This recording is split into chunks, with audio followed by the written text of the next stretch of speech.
Ciao a tutti! Oggi siamo in una location diversa perché siamo pronti per una nuova intervista. Quando incontro un autore per me è sempre una grande emozione, soprattutto quando leggendo un libro ti fai molte domande su quello che stai leggendo, che vorresti conoscerne un po' meglio in retroscena. E oggi abbiamo l'autrice di un romanzo che vi ho raccontato sul canale e vi ho consigliato spesso, soprattutto se siete abituati anche a leggere libri young adult o romanzi di formazione. In questo caso troviamo un romanzo di formazione che mi piace definire controcorrente, anche se cioè controcorrente rispetto a le uscite young adult effettivamente popolari, perché è un romanzo che fa della lentezza, secondo me, una fortissima qualità e ci trasporta all'interno di un Giappone settecentesco del periodo Edo realmente affascinante. Ed è Camille Monceau, autrice delle cronache del lacero e del ciliegio, una saga di 4 volumi che si apre appunto con La maschera del no, che è il primo capitolo che vi ho già raccontato anche nella recensione apposita, quindi se volete sapere qualcosa di più andatevi a recuperare quel video, e che ha un sequel, attenzione. Questa è l'edizione francese, Le Sabre del Sanada, che uscirà in italiano l'anno prossimo, ma attenzione, abbiamo un'anteprima, quindi dobbiamo scoprire qualcosa a riguardo. Quindi adesso io inizierò a parlare in inglese con Camille, perché anche se so il francese con l'inglese sono più comfortable e lei è parla benissimo inglese, quindi procediamo così e vedrete tutto ovviamente sottotitolato, quindi restate in linea. So Camille, thanks for coming here. Thank you for inviting me. I really loved your first novel, which is the first one of 4. Yes. What I told in Italian in the intro is that I like to think about this book as I don't know, a controcorrente. I understand in Italian. Because it's always targeted as a young adult, but as we see the market of young adults right now, they're often quick. Yes. They often have very quick writing. In the best ways, it's okay, it's pretty involving. In the worst ways, it's bad written.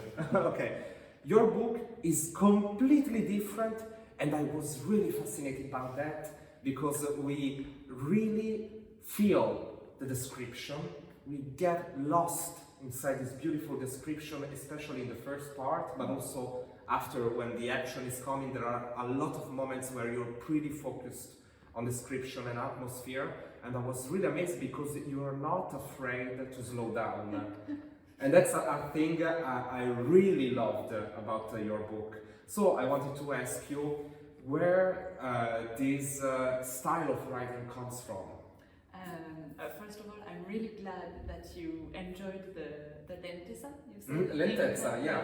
Because I didn't know that my writing was slow, and it's not until it came out in France and the first readers made some critics on Instagram and the internet that I realized that it was slow. And some people were saying that sometimes for them it was too slow, and I was like, oh really, I didn't know that my writing could be thought of as slow, because for me there is a lot of action and everything, so I hadn't thought about my own style of writing. And then so I thought about it, and I was like, why is it special? Why is it different? And I think it's because I read a lot of Japanese literature, and it is a literature that likes to take its time, and it's a literature that emphasizes a lot on descriptions. And sometimes you can have a description of a scene, and you're like, hey, nothing is happening, I'm bored. But no, everything is happening, and it's the same in Japanese cinema. Yeah, I love Ozu cinema, love or even Akira Kurosawa. Sometimes you have beautiful scenes, and you have the feeling when you are watching, and especially from a Westerner point of view, we have a tendency of wanting action and things to happen. But in Japanese culture, you can take your time, and also in the kabuki theater or in the music, sometimes it is very slow, and you get the feeling as a Westerner that nothing is happening, but it's not true. Everything Everything is happening, actually. exactly. And that's what I really like, and I guess it inspired me without me noticing it. And it's only after the first book was released that I realized that it was slower than most of the young adult books. And so it's true that my book is not a page turner, as you would call it. Like, it's not like action, action, action, but it's really not something I could write and I would want to write. So I'm really glad that some people enjoy the fact that it's a novel that takes its time to get where I want you to be. And that fascination of Japanese literature, it was pretty spot on, and also very coherent to the story you wrote. The author, the first description reminded me is Natsume Soseki, because he wrote this novel, which in Italian is Guanciale d'erba, Grasspillo. Grasspillo. Nothing happens there. It's like a story of this guy who falls in love with a woman in this timeless historical setting, and it's all about the atmosphere. And if we think about it, nothing is happening, but that's the beauty of nothing happening, because everything happens. Yeah.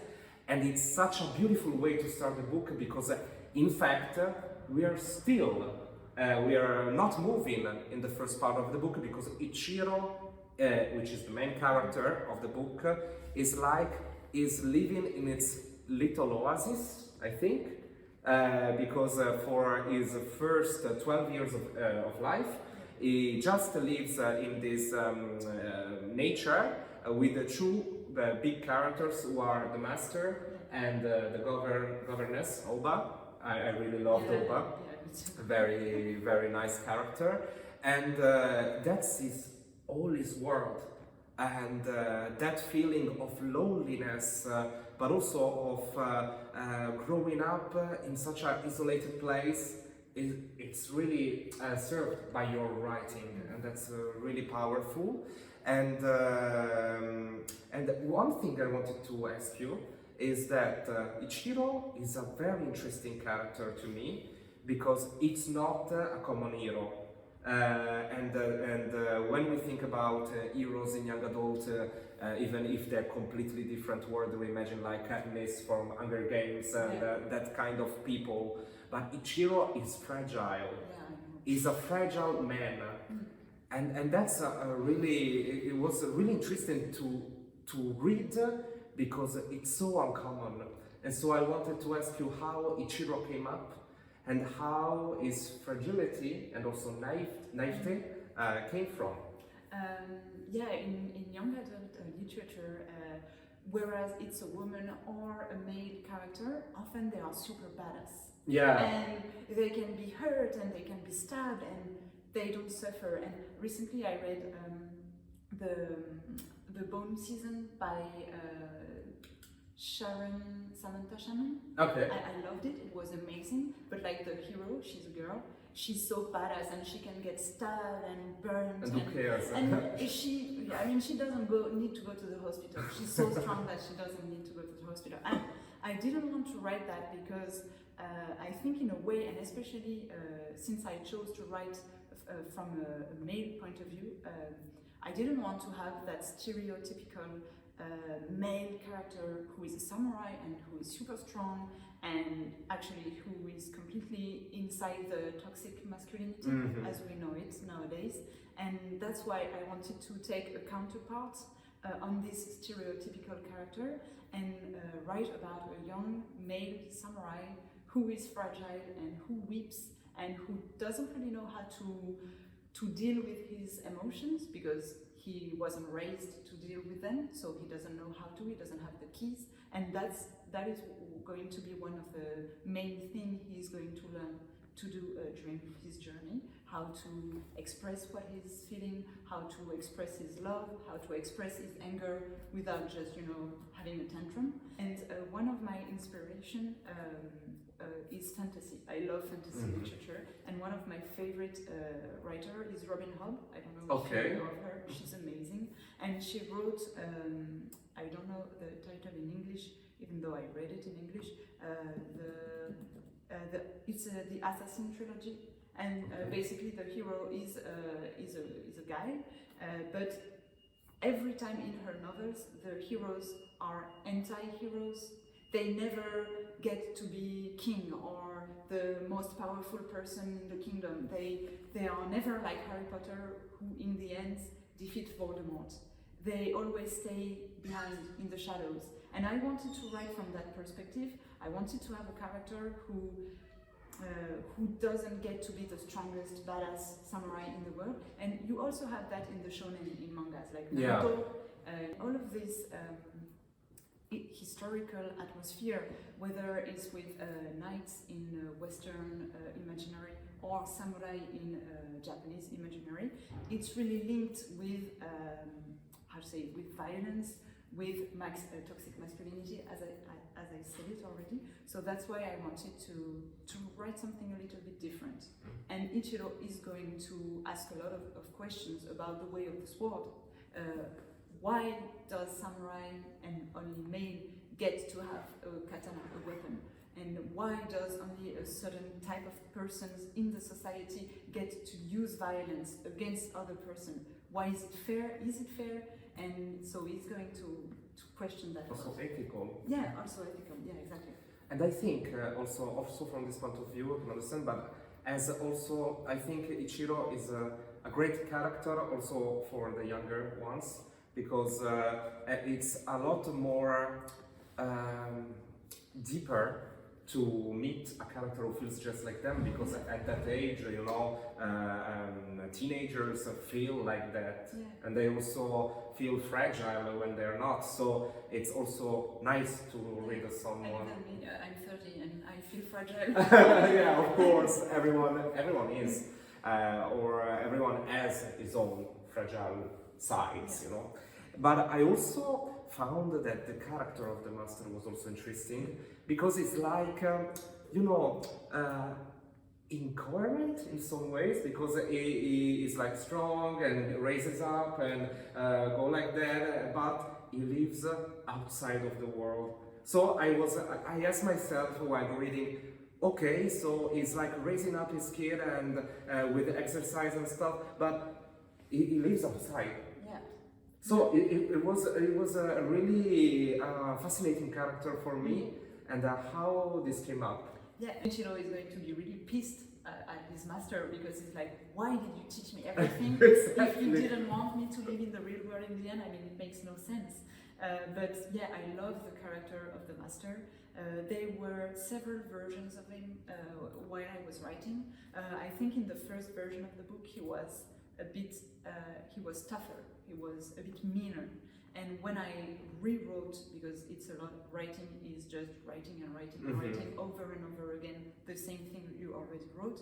While I was working again on the novel, I had the feeling that I needed to make him more humane, more a bit nicer to Ichiro also. And so I gave him more, I gave him more credibility.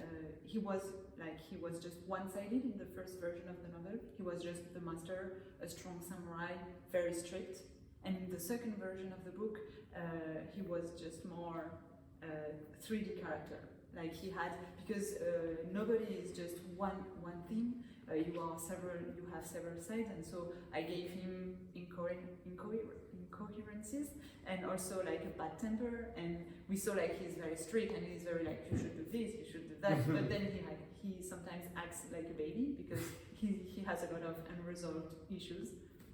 So I had a lot of fun writing about this character, and of course Ichiro is going to learn a lot about him in the second book, and in the rest of the tetralogy, because why he's the master living outside of society, it's going to be one of the biggest questions Ichiro is asking himself. And also, what is the point of the way of this world, and is the master teaching him the main, most basic way of this world that is taught everywhere in the country, or did he teach him a specific way of this world with like more ethics and a way of the sword that's maybe not meant just to kill other people.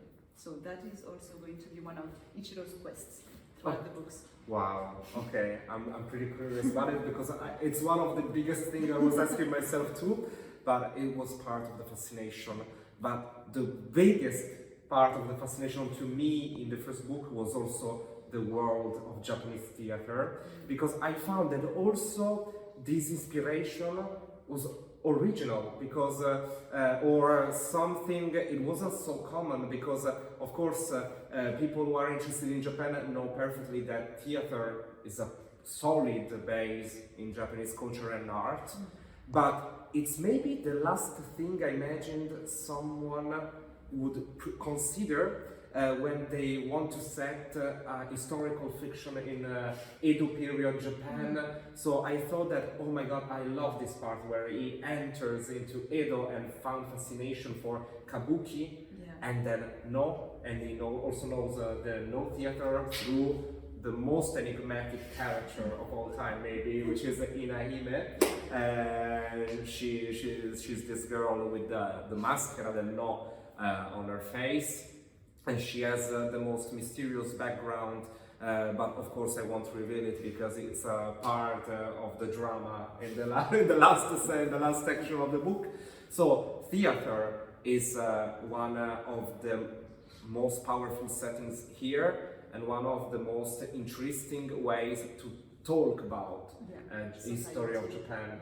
So where does this come from? Actually, it was.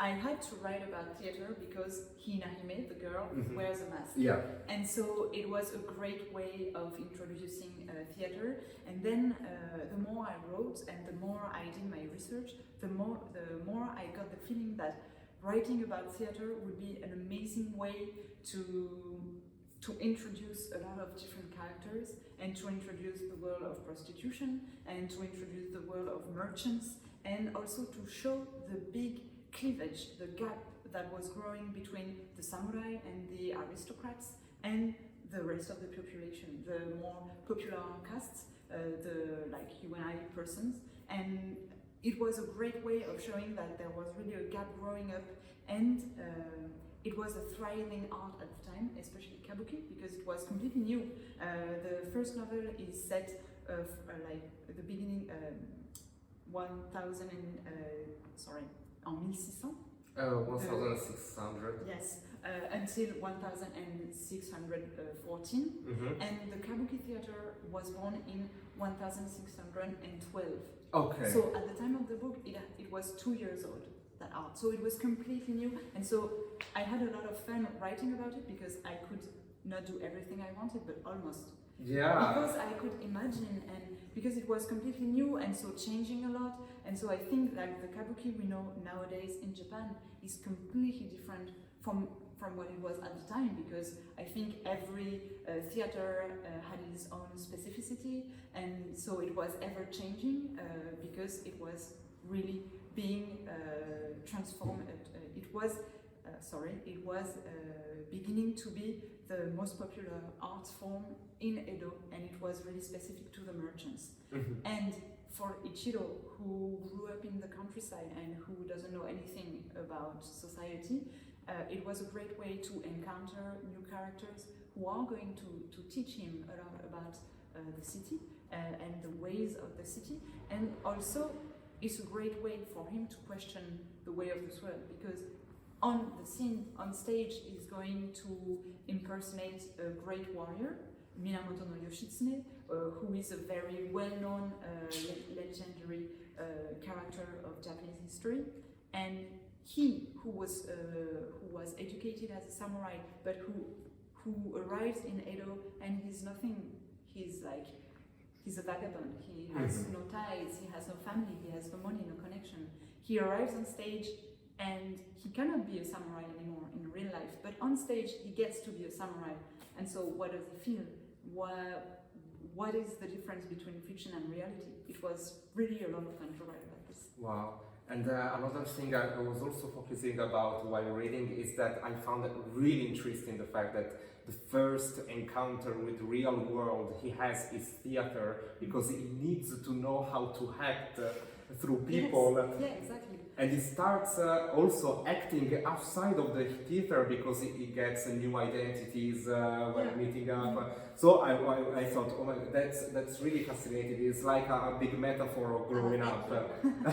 So one last question, because I know there's a second book, which is The Sword of Sanada, La Spada di Sanada, che in Italia arriverà inizio 2022, sempre per l'Ippocampo, eccolo qui in francese. So I know there's no spoiler allowed, but if you could tell the readers who really crave about the book, if you want to describe it in very few words, how could it be? For the second novel? For the second one. Okay, so I think that the people who liked Shin, the character of Shin in the first book, which is one of my favorite characters, are going to love the second book because it's really important in the second book. And also there are a lot of new characters coming in, and especially female characters, and I love them. They are really, really cool, and I hope the readers are going to love them as much as I do. Okay, cool. Thank you very much, Camilla. I can't wait to read it. And thank you for coming to Milan also. Esatto, perché domani tra l'altro modererò. Domani è il momento in cui sto registrando il video, voi lo vedrete chissà quando, ma è il giorno prima di quando presenterò Camille Monceau durante l'evento di Book City per appunto raccontare un po' il retroscena del suo romanzo. Con me ci sarà anche Valeria di Read Vlog Repeat, quindi siccome questo video l'avete già visto, uscirà quando l'evento ci sarà già stato, in caso scrivete qua sotto se ci siete stati. In ogni caso io come sempre vi ricordo di leggere Le cronache del lacero del ciliegio, perché è veramente un libro molto affascinante se volete scoprire qualcosa di più su un Giappone storico e anche di cui si sa poco, quindi ve lo straconsiglio. Trovate la mia recensione sul canale e appunto attendiamo con ansia il secondo. E quindi grazie ancora Camilla, grazie a voi che avete guardato, io vi mando un grande bacione come sempre e vi ricordo che ci vediamo al prossimo video. Un bacione, ciao ciao! Arrivederci!